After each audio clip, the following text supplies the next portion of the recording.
अगर आप ऐसे ही रहस्यमयी और आध्यात्मिक सच जानना चाहते हैं तो मेरे चैनल को सब्सक्राइब जरूर करें।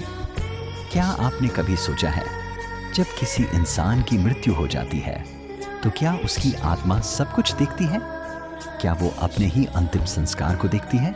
क्या वो अपने परिवार के आंसू, उनकी सच्चाई और उनके दिल की भावना को महसूस कर पाती है?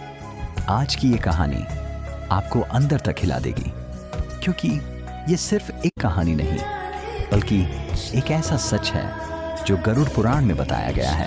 एक छोटा सा शहर था, वहां एक आदमी रहता था जिसका नाम था राजेश। राजेश एक साधारण इंसान था, अपनी फैमिली से बहुत प्यार करता था, पर जिंदगी की भागदौड़ में उसने कभी ये नहीं सोचा कि एक दिन सब कुछ छोड़कर जाना भी पड़ेगा।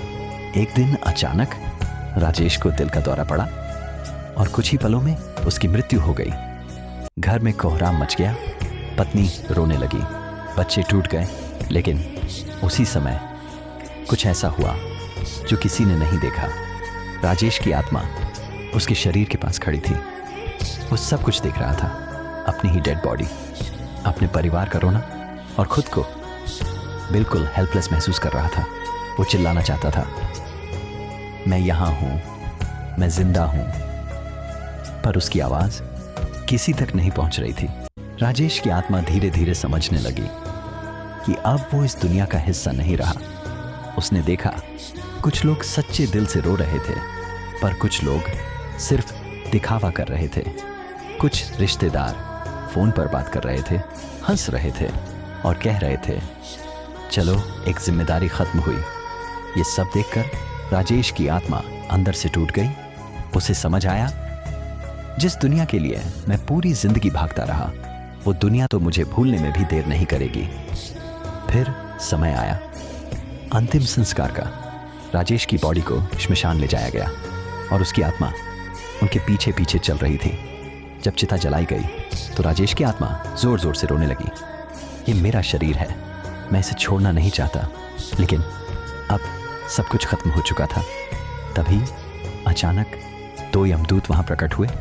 उन्होंने कहा, अब तुम्हारा समय पूरा हो चुका है, चलो तुम्हें आगे की यात्रा पर जाना है। राजेश डर गया।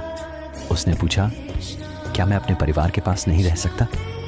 यमदूत बोले, तुम्हारा इस दुनिया से संबंध अब खत्म हो चुका है, अब तुम्हारे कर्म ही तुम्हारा साथ देंगे। राजेश की आत्मा धीरे धीरे यमदूतों के साथ चली गई। पीछे रह गया उसका घर, उसका परिवार और उसकी अधूरी इच्छाएं। यही सच्चाई है।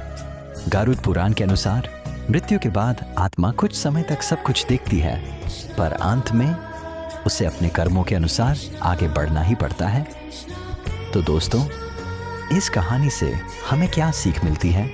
जिंदगी बहुत छोटी है, रिश्तों को दिल से निभाओ और अच्छे कर्म करो, क्योंकि अंत में सिर्फ कर्म ही साथ जाते हैं। अगर आपको ये कहानी पसंद आई हो तो वीडियो को लाइक करें, चैनल को सब्सक्राइब करें और ऐसी ही सच्ची और रहस्यमयी कहानियों के लिए जुड़े रहें।